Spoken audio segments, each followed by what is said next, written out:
is the last show in this series, our visual arts exhibition series. This is the last show of the year, so it's a really good one to end the year. Both John and Jerry have been involved with the Art Center since the very beginning. So it's been really fun to work with them over the years and then to finally put their work in the show here. And I would also like to mention that this program is, it's made possible in part by a grant from the Southwest Minnesota Arts Council. So we're really grateful to them for funding this and allowing us to bring such wonderful art to our community. So they're just going to talk a little bit about the show and their work and their process, and then please ask questions if you have any, and then, yeah, we'll be around to chat. So, you guys can... I'm Jerry. I'd like to thank you for being here too. It's fun to have the ability to share what I do. It doesn't happen very often. My background is in, most of my life was drafting and then as an architect. As far as art, I consider myself self-taught. I lived in Marshall for about 10 years. I did a lot of art classes there, but that's the extent of my education. About 30 years ago, I started actually completing drawings, and at that time I was just reading fantasy novels, and I think that's where it took on kind of a fantasy, and I've stuck with that over the years. As long as I can remember, I've been a doodler. I doodle when I'm on the phone or in a meeting or all the time, and I still refer to my drawings as doodles. You kind of see why, I guess. The process I use is pretty basic. I always start with the border. I draw that in a light pencil. A couple of reasons. I like to go through the line, through the border. It makes it kind of interesting, I think. And also, I'm too tight to buy all those mattings, so it works for me.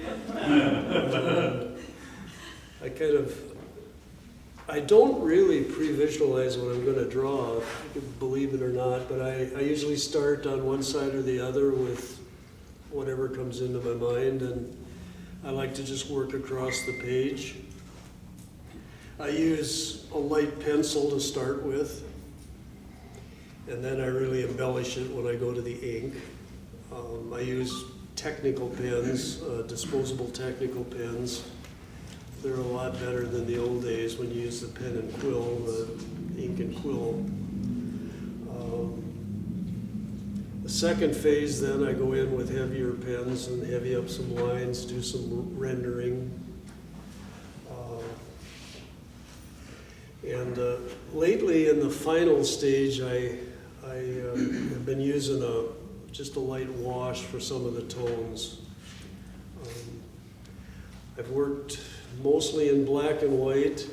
I like the challenge of seeing how much you can create and how much you can do with such a simple two colors.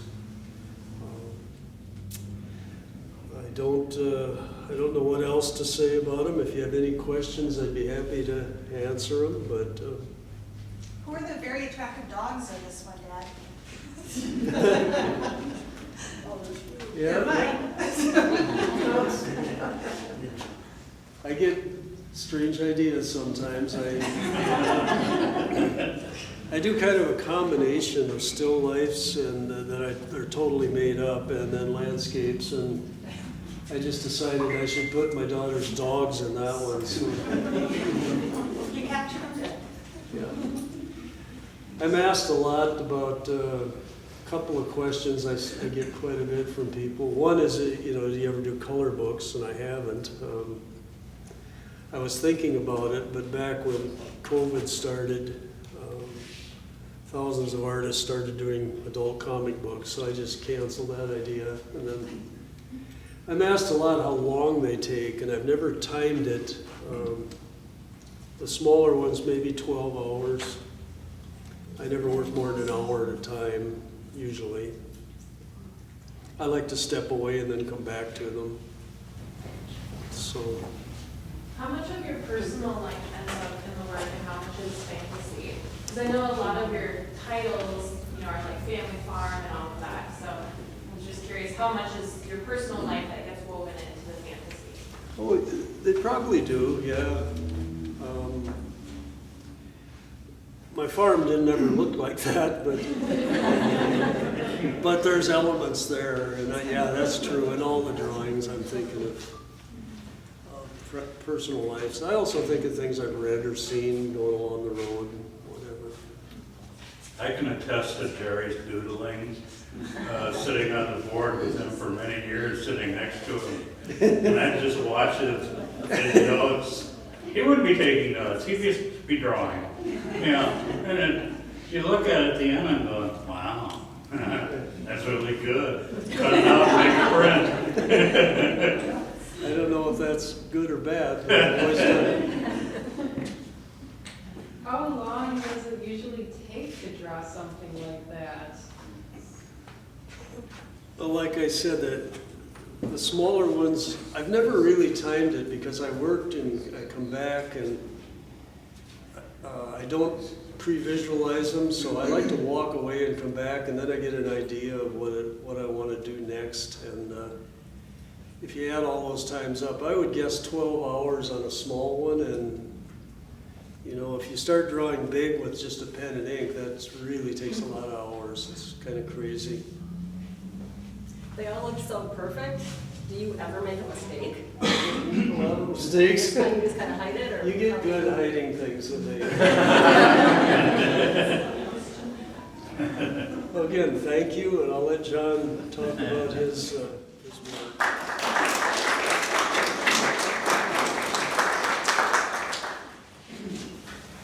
Well, I'm John, and I've got the tapestry look pieces down here. I've been a photographer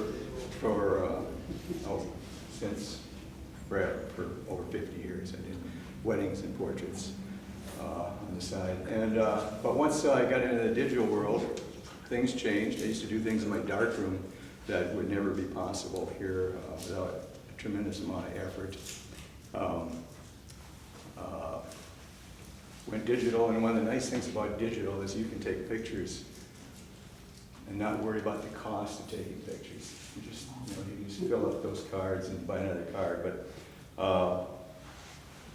what I really started doing was we'd go out on walks or we'd be on trips, and I started to take pictures of scenics, but then I also noticed that there's details in the bark or in geological things that are sort of interesting too. And originally I took pictures of that because I thought I could incorporate them into some sort of a photograph as a background or overlay or something. But I look for, I'm going to set, you guys. These are the type of things I look for. One of them is involved in the bottom picture over there, or the bottom tapestry. I look for unusual things in the bark. Every tree has a little story to tell. So I've got hundreds and hundreds and hundreds of pictures of nothing but a little section of bark. Then once I got fluid or knowledgeable in Photoshop, I would take these images, and one example would be like here, I do a flip, and that's not a big deal even. But after a while, I would get bored with doing that. Just one flip, that gets old. So I'd maybe add another little flip off to the side just so it isn't symmetrical. And then I started playing around with, I thought, well, if I started flipping here and then flip here and flip and just sort of do something all the way across, you end up with these weird scenic things. Some of them are landscapes, sort of dreamscapes, and just unusual formations.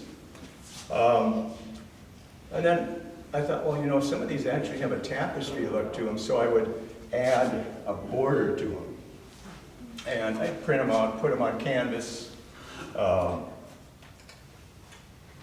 And after a while, you think, boy, it would be sort of nice to be able to put those on something other than canvas or paper. And I ran across a place in North Carolina where you could actually have them woven.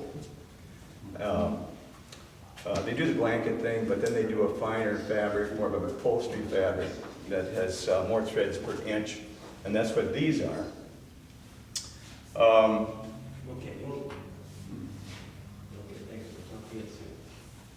One of the things, I got one example here, and you can look at it later. This is just a really ugly looking piece of bark. Just nasty looking. You know, and I have no idea why I decided to take a picture of that, but it was one of those things that was sort of interesting. And I believe that one is still over here. This is one of the first ones I ever did. It's I've got a large one of this at home, but I've had it displayed before, so I didn't bring it down here. It's called the Celebration of the Empty Nests. I have no idea how that came to me, but that's the first thing that I thought of. And a lot of these are, that's how I name them. First thing that comes up. Other ones, I'll look at them and it'll take me a while to decide what to call them. Those are Dreamscapes, number 1 and 2, I believe. And this came to me, I got done with it, I thought, Diva and Friends. You know, just, I have no idea why I thought that. The one with the eyes back there, it's in the eyes, it's pretty obvious. This one, I call it the main event. I had several other thoughts about it, but I thought that was less controversial than some of the other thoughts I had.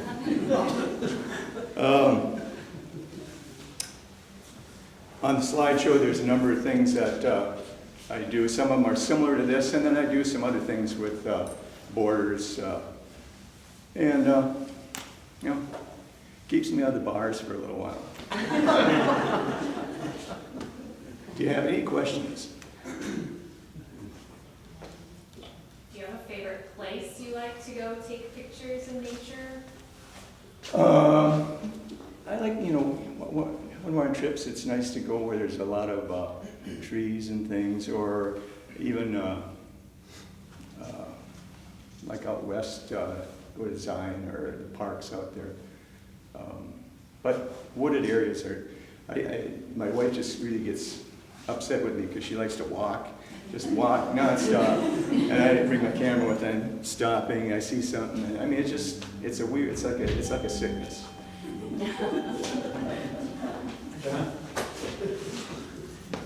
Any other questions? What do you use for a camera? Oh, I use everything from, I haven't done any of these with a cell phone, but you sure could. I've got Canon cameras. I've got some all-in-one cameras with a really long zoom lens digital camera that I'll take on trips a lot, and some of these are actually, you know, I've used that. Everything's digital, no more 35 millimeter? No,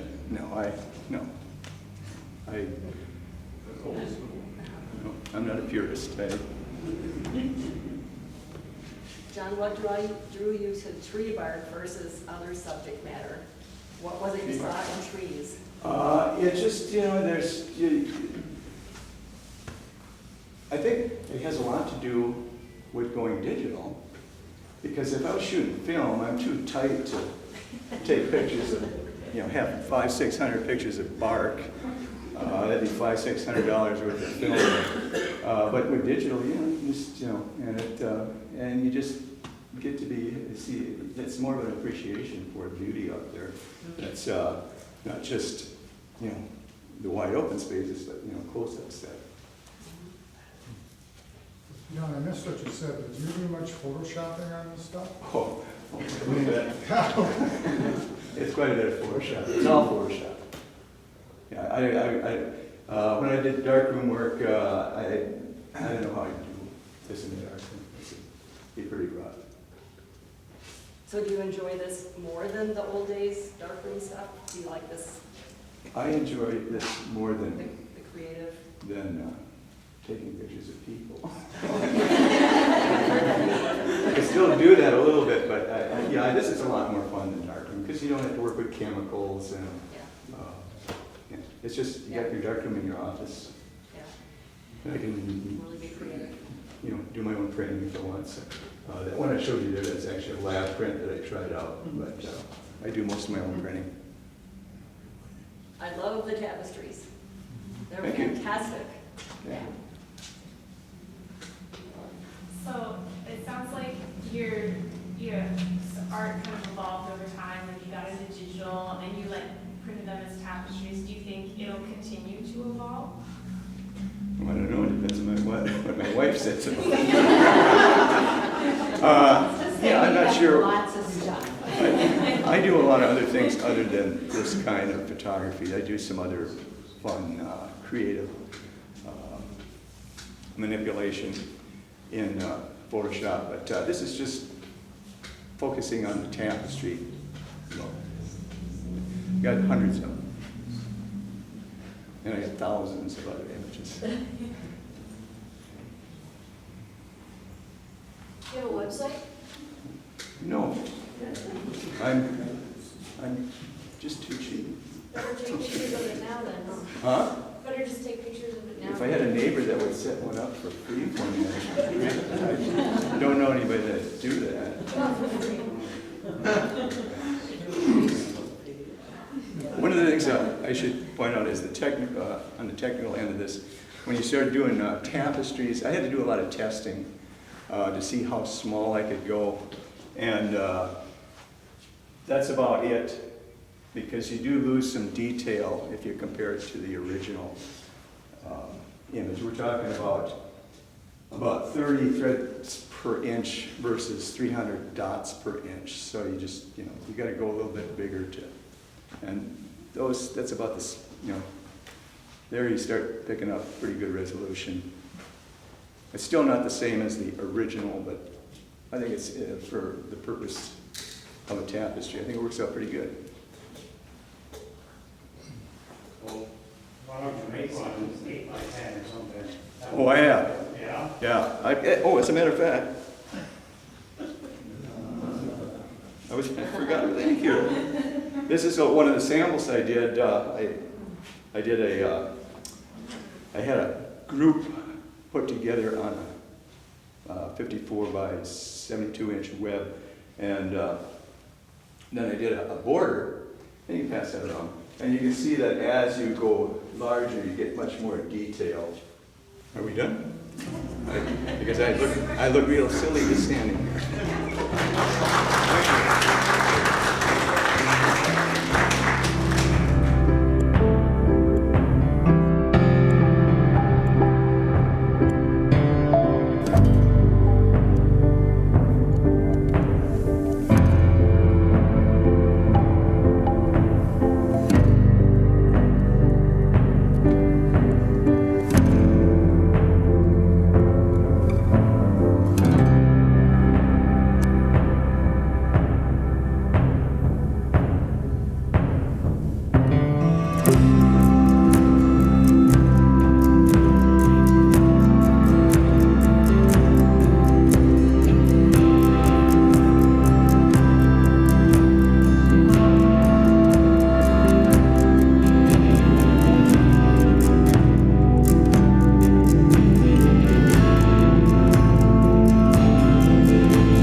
1, 2, 3, and